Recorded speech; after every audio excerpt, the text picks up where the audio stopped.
Dragon-themed jutsus are a staple of the Naruto universe, and in this video we're gonna be ranking the 12 known Naruto Dragon Jutsus from weakest to strongest. I'm gonna be pulling most of them from the manga itself. I know that there are several other Dragon-style jutsus from anime-only content, but I'm only gonna be picking one here for this video because it's the only one that I kinda like. That's, an anime-only jutsu that I think it's worth mentioning here, but the others are all manga jutsus that we see throughout the series, and even though they're all Dragon Jutsus, they are very different from each other. For the most part, there are going to be some very similar ones in the fire style category, but let's get going. Starting off with number 12, Earth Style, Earth Dragon Bullet. This is the one that's anime only in this list, and it's a jutsu Hiruzen uses against Orochimaru in the beginning of their fight in the anime, where a mud dragon essentially raises off the ground and spits some mud bullets at Orochimaru. It's a cool looking jutsu, and I like it for what it is in the anime, but it doesn't do a whole lot of damage. Hiruzen used it in that section of the fight they made specially for the anime, where Orochimaru and himself weren't taking the fight terribly seriously. They were just testing each other with lower level jutsus. But it is kind of a cool jutsu, and it's worth mentioning here. Though, as I said, it hit Orochimaru straight on, and it did nothing to him, so there's that. Number 11 is going to be Fire Style Dragon Flame Jutsu. This is one of Sasuke's first jutsus that he ever uses in the series. It's the fire jutsu he used against Orochimaru in the Forest of Death. Now, this jutsu is very cool looking, especially in the anime where Sasuke has to use all those wires. He does use the wires in the manga as well, but in the manga it's not as impressive because it's not as large scale, and he just burns Orochimaru's face in the manga, which is kind of cool because you see Orochimaru's face just burning, and in the anime it's the whole body, it breaks the tree and stuff. And sure, Orochimaru tanked that jutsu like it was nothing, but he's Orochimaru. Sasuke was a genin at that point of the story. It's not supposed to do anything to Orochimaru, right? The issue with this jutsu is that you have to trap your opponent, or at least link yourself with the opponent with a wire-like thing. You then cast the jutsu, and for once, the fire style jutsu doesn't come out of the mouth of the user. It just kind of manifests itself on the wire, traveling through it and hitting the opponent that's linked up with the wire. And yeah, this is the weakness of the jutsu. You have to trap the opponent first, and it's a limitation that doesn't really make up for it because the jutsu itself doesn't seem more powerful than a regular fireball, but it does look cool, I have to say that. Now, interestingly enough, Sasuke only uses this jutsu one time in the manga, which is the time he fought against Orochimaru in the Forest of Death. He used it 2 more times in his final fight in part 1 against Naruto, in the anime that is, once with wires again, and the second time, which is actually pretty damn cool, he cast the jutsu using the massive shadow clone ladder that Naruto created as the quote-unquote wire for the fire style. That scene was pretty crazy, and it was an anime only scene, but it worked great for the anime. It looked very cinematic. Number 10, Fire Style Dragon Flame Release Song. Now, you may not even remember this jutsu because it was only used once and it wasn't terribly impressive, which is actually something extremely weird because of who casts this jutsu. This is a Madara fire style jutsu. You see, after Itachi released the Edo Tensei jutsu by forcing Kabuto to do it after he caught him in the Izanami, Madara lost the power to use the perfect Susanoo, and therefore he couldn't fight the 5 Kage with it, but he still had control over his body and could use some lower level jutsus. He then used Fire Style Dragon Flame Release Song against Tsunade, who was running very low on chakra and was about to pass out. However, Dan, Tsunade's former boyfriend, managed to travel all the way to Tsunade because he was free in his Edo Tensei state as it was about to be released, and used his Ghost Possession jutsu to give Tsunade her chakra back, and she managed to block the jutsu, the fire style that Madara threw against her, with her bare arms, burning them in the process. But let's be real, it wasn't too bad. There were a few scorch marks on her arms, but compared to what Tsunade went through in the fight against Madara, and even beforehand when she fought Orochimaru in part 1, those were nothing. And that jutsu doesn't feel very impressive. Even the way it looks, it's not very cool looking. I guess Kishimoto was just kind of rushing that part because, yeah, it's just a fire jutsu, I can do it quickly. Because that fire jutsu looks really whack, and it's probably the only Madara jutsu that looks pretty pathetic. Still, it managed to burn Tsunade, which is more than other jutsus beforehand the list managed, so there's that. For number 9, we have Fire Style Great Dragon Bullet. This is the jutsu Hiruzen uses in the fight against Orochimaru. The big fire jutsu he pretty much opens the fight against Hashirama and Tobirama with, and this jutsu is also in the manga. It's not like the Earth Dragon that's only in the anime. This jutsu appears both in the anime and in the manga, and it's a really cool 2-page spread the first time Hiruzen uses it. Also in the anime, it's a really bright flash of fire that he spits, but unfortunately for Hiruzen and also for the jutsu itself, and like most fire jutsus in the series, this jutsu does nothing at all. Tobirama manages to very casually block it with a water wall, and that's pretty much it. Even though it was impressive to look at, like most fire jutsus are, this one was pretty damn useless in terms of its damage potential, like most fire jutsus are as well. Number 8, we have Water Style Water Dragon Bullet. Now, this is a very iconic jutsu that was first shown in the Land of Waves arc, when we have that classic scene of Kakashi and Zabuza weaving 5 billion hand signs at the same time, the exact same hand signs, and they use the 2 massive water dragons that clash against each other and explode into water, flooding the whole forest. It's a pretty epic scene, and the water dragon becomes kind of a staple in the series. Sure, later on, when you compare it to other jutsus, even in part 1 itself, it's not that powerful in the grand scheme of things, but it is used again in the series in the fight against Madara when Mei uses a water dragon to carry Madara's Susanoo ribcage so that Tsunade and the Raikage could punch and kick it. And Mei actually counters Madara's fire style with her water style in that instance as well, defending and attacking simultaneously, a very cool usage of the water dragon jutsu. I'm also ranking the water dragon higher than most fire jutsus on the list because it's a water style jutsu, it's pretty much going to beat fire style by default. The only fire style jutsu that's going to be above it on the list is going to be number 7, Fire Style Great Dragon Fire. Now I know all the fire style dragon jutsus can get pretty confusing, but the way the jutsus look are actually pretty different, and you can differentiate between them.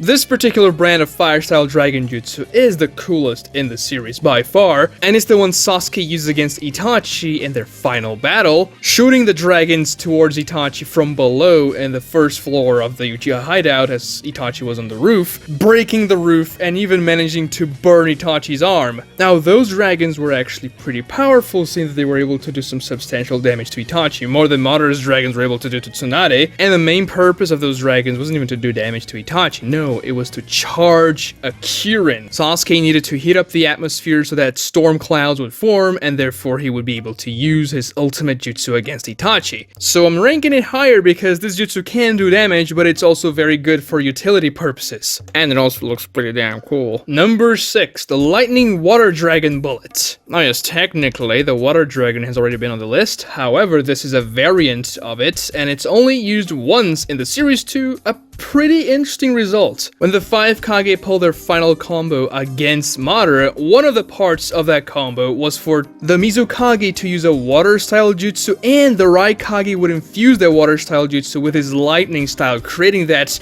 water lightning dragon hybrid. And I just have to assume this dragon is going to be more powerful than a regular water dragon because it has lightning infused on it by default, right? Especially because the 2 casters of this jutsu are 2 Kage level fighters, literally the Mizukage and the Raikage. And yes, technically Madara absorbed the jutsu, however this was part of the plan. It was supposed to absorb the lightning water dragon so that Gaara could seal him with his tags, and Madara wouldn't be able to do anything about it because he was already absorbing the dragon, so he couldn't do anything about the sand anymore. And it probably would have worked and sealed Madara's Edo Tensei if he didn't have the perfect Susanoo and just explode everything out of the way. And yeah, one could argue that the lightning style was not necessary on that water dragon because a regular water dragon would have had the same results because Madara would just absorb it, just like he was absorbing the lightning water dragon.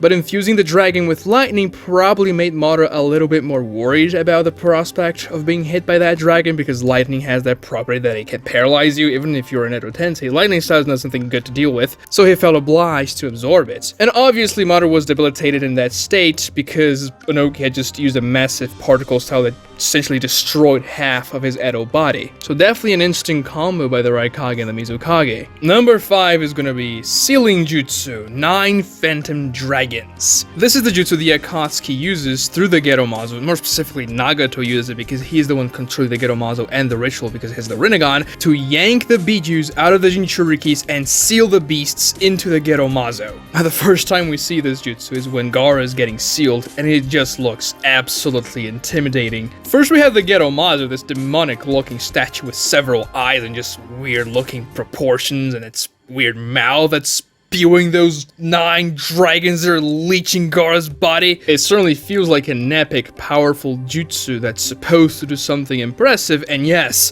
the jutsu is quite impressive. Even though it takes about 3 days for the biju to get completely sealed, it's still impressive nonetheless, and you have to imagine that just sealing the tail beast requires a massive amount of chakra. All the members of the Akatsuki contributing to it still takes them a little while, and when they lose Akatsuki members, it takes longer. They can also seal more than one tail beast at the same time, which also makes the time longer, but that's a pretty interesting ability if the Akatsuki is trying to save time, because yeah, even though sealing 2 at once is a longer process than just sealing 1, if you seal 2 at the same time, you're gonna cut some time if you were to seal them individually, using 2 different rituals. The 9 Phantom Dragon sealing jutsu is likely a jutsu from the outer path of the Rinnegan paths, and a specific variation that's supposed to seal things. We don't know if it can seal other things than just tail beasts into the Gedomazo, and if it can just be used with the Gedomazo in conjunction. Probably it's a very specific jutsu for that particular reason, as the Gedomazo is literally the husk of the 10 tails and it's supposed to contain all tail beasts, but we just don't know much more about this jutsu. But what you know is necessary, and we can safely put it in the higher end of this list. Number 4, Sage Art, White Ray Jutsu. This is the jutsu Kabuto uses against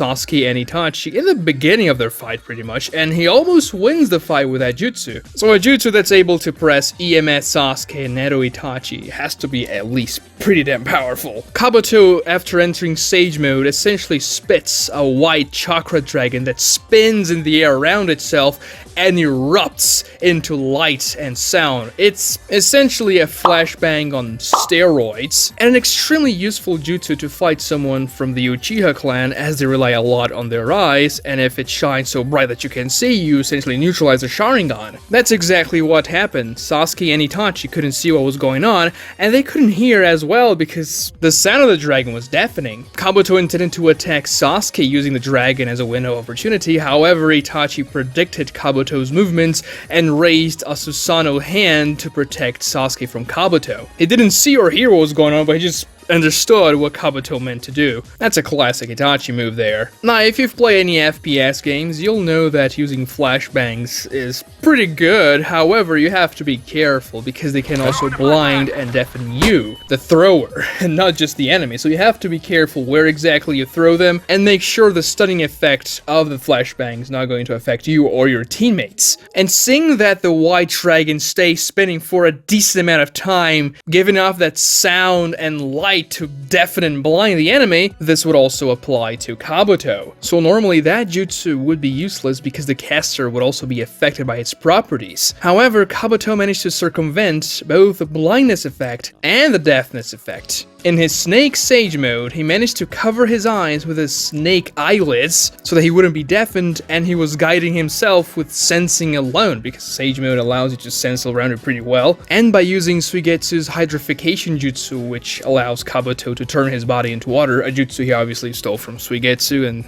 it's a staple jutsu of his clan, the Hozuki clan. He managed to liquefy his internal organs and body to make sure the sound wouldn't affect him the way it was affecting Sasuke and Itachi, because the sound of the white dragon causes physical pain, both in the ears because of the loudness of it, and also by shaking your body and your insides. That's the reason why Sasuke was much more affected by the jutsu than Itachi was, and he wasn't able to react to it, and Itachi managed to save Sasuke, because Itachi was an Edo Tensei, and therefore he doesn't feel pain, so he was just deaf deafened and blinded by the jutsu. However, because he's a zombie that doesn't feel pain, he can actually use his jutsus like nothing else is happening other than the fact that he can't see or hear anything. And so he could predict where the jutsu would go. However, Kabuto's way to circumvent the own effects of his jutsu were also pretty interesting. And it certainly wouldn't have worked if Kabuto didn't have those two specific properties in his arsenal, blinding himself and just fighting with sensorial capabilities, and also liquefying his internal organs. Okay, this is a bit embarrassing, but after the whole video was ready, I realized that I forgot one very important and cool Dragon Jutsu. And I was kind of baffled that I forgot about it because it's from one of my favorite characters. So because the video was completely ready to go, I couldn't just throw in a new jutsu and change the entire order because it would just be a completely pointless ordeal. But this jutsu would land in the ranking between number 4 and number 3, so I guess rank 3.5? Yeah, let's go with that. Number 3.5, the C2 Dragon.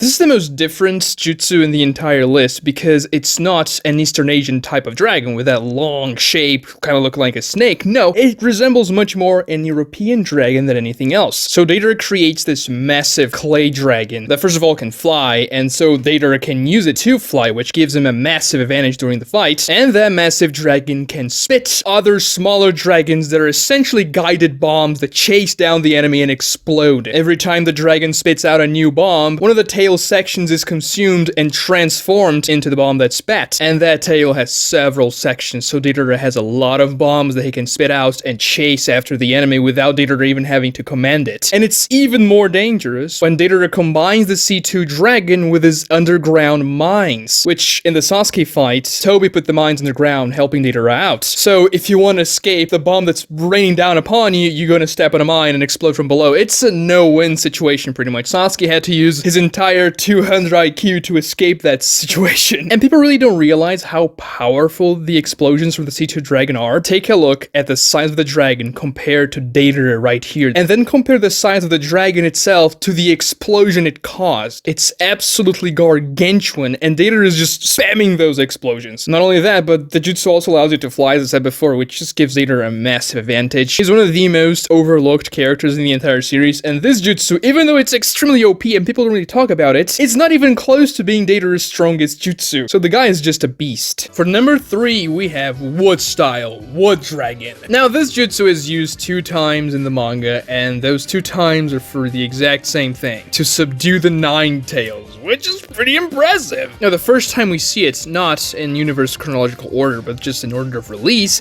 is Madara using the Wood Style Dragon to subdue Naruto's Kurama avatar. And Madara even says, as he's using the jutsu, yes, this is Hashirama's jutsu that he used to subdue the Nine Tails when I used it against him back in the day, so I'm just gonna use it against you because I want to try it all. And it worked pretty well for Madara, to be honest. It managed to subdue the avatar of the Nine Tails and just couldn't move anymore. Oh yes, eventually Naruto escapes the Wood Dragon by just pulling back the avatar and going to his KCM form, but the jutsu worked pretty well for what Madara wanted to do with it. And then the second time we see this jutsu is in the Madara versus Hashirama fight. In the very beginning of the fight, we see Hashirama using the Wood Style Dragon to catch the Nine Tails, wrapping itself around it as Madara is controlling it with a Sharingan. And the dragon once again managed to subdue the Nine Tails' movements. The way Madara deals with the Wood Dragon was to cast a Bijudama against it, exploding it and directing the Bijudama towards Hashirama. Hashirama then managed to catch the Bijudama with a wood golem, which was pretty badass, but the Wood Dragon itself is certainly not as strong as a wood golem from Hashirama. But the jutsu managed to stop the Nine Tails in its tracks twice. And we know Wood Style is just inherently powerful in the Naruto universe, so it deserves to be here at number 3. Number 2, and this is a little bit of a cheating position here because technically it's not a dragon, but it just looks a lot like a dragon, and I guess you could consider it a dragon. We have Kirin, one of the strongest lightning style jutsus in the verse, and probably the coolest looking jutsu in the verse by far. You know, a lot of people don't know this, but the only time Kirin was used in the manga was in the Sasuke vs Itachi fight. The Kirin, the Naruto vs Sasuke fight, the final battle in the Valley of the End, is actually an anime only scene, but that scene is extremely cool, and I like the addition on the anime. Because let's be real, the Sasuke vs Naruto fight, it was pretty rushed in the manga because they wanted Kishimoto to finish at chapter 700 by any means, so he just had to finish the fight in 4 chapters. But going back to Kirin, this jutsu is impressive for several different different reasons. The first is just the sheer scale of it. The explosion it caused on the Uchiha hideout when Sasuke used it against Itachi was magnificent. The speed is absolutely insane. It is said to be impossible to dodge. The only way you can dodge that is if you have a jutsu that works instantly to protect you or to get you out of there. So Itachi managed to survive Kirin because he activated his Susanoo, and we know that the Susanoo activation is instantaneous. If it wasn't the Susanoo, Itachi himself admitted that he would have died to Kirin, which he wasn't expecting to die in the fight against Sasuke. Not that way, at least. Sure, he knew he was going to die by the end of the fight,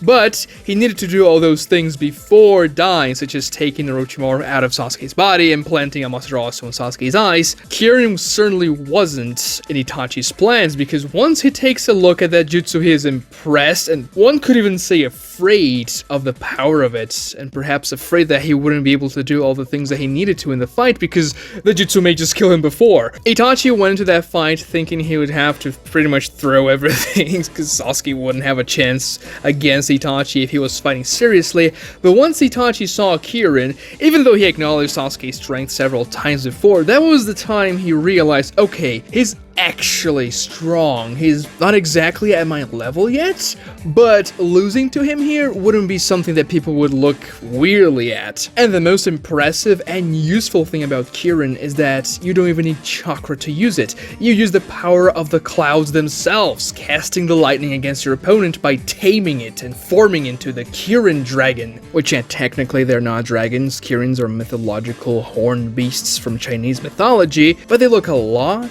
like the Chinese/Japanese dragon, so I'm ranking it here. As I said before, I'm cheating a little bit, but this jutsu deserves to be on the list. Because not having to use chakra to cast a jutsu of that size, of that speed, is just insane. I mean, I guess you need some chakra in order to cast fire style into the sky to prepare the jutsu beforehand, but that's not too much chakra, and if the weather is stormy beforehand, you just have an inherent advantage coming into the fight, because you can just pull Kirin out of the sky whenever you want to and catch your opponent off guard. And this jutsu is pretty much impossible to predict because, sure, you launch fire into the sky, but if you're quote-unquote aiming at your opponent, just like Sasuke did against Itachi, nobody's going to suspect you're actually aiming to the sky in order to create storm clouds and then use the power of Zeus against you. I'm just saying, if Itachi was caught off guard by Kirin, everybody else would. And you would need something pretty hacked to escape it, like flying Raijin, like the Susanoo. So it's just a pretty awesome jutsu. And moving on to number 1, the strongest dragon jutsu in the verse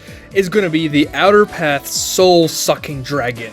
This jutsu is only used once in the series, in that variety at least. One could say that 9 Phantom Dragons could be a variant of the jutsu, but they have very different effects, so putting those two jutsus on the list, even though they may be variants of each other, is very valid. Now, this jutsu is extremely powerful, but it demands a great amount of effort, and it takes a cost. Because Nagato has to summon the Gedo Mazo and pierce himself with dozens of those black Rinnegan rods, carving into his skin so that he can transmit his powers into the Gedo Mazo, and then the statue spits that ethereal dragon that just sucks the souls out of whoever it touches. That jutsu messed Nagato up, and it's very much implied that it's the reason why Nagato could barely even walk for the rest of his life. That was when Nagato started using the paths of pain instead of fighting with his real body against his foes. Also because it was the time when Yahiko died, and Nagato only used that jutsu because he was so enraged after Yahiko jumped on Nagato's kunai to die in front of Hanzo so that Konan wouldn't die. But that jutsu just massacred Hanzo's army, leaving no survivors whatsoever except for Hanzo himself, who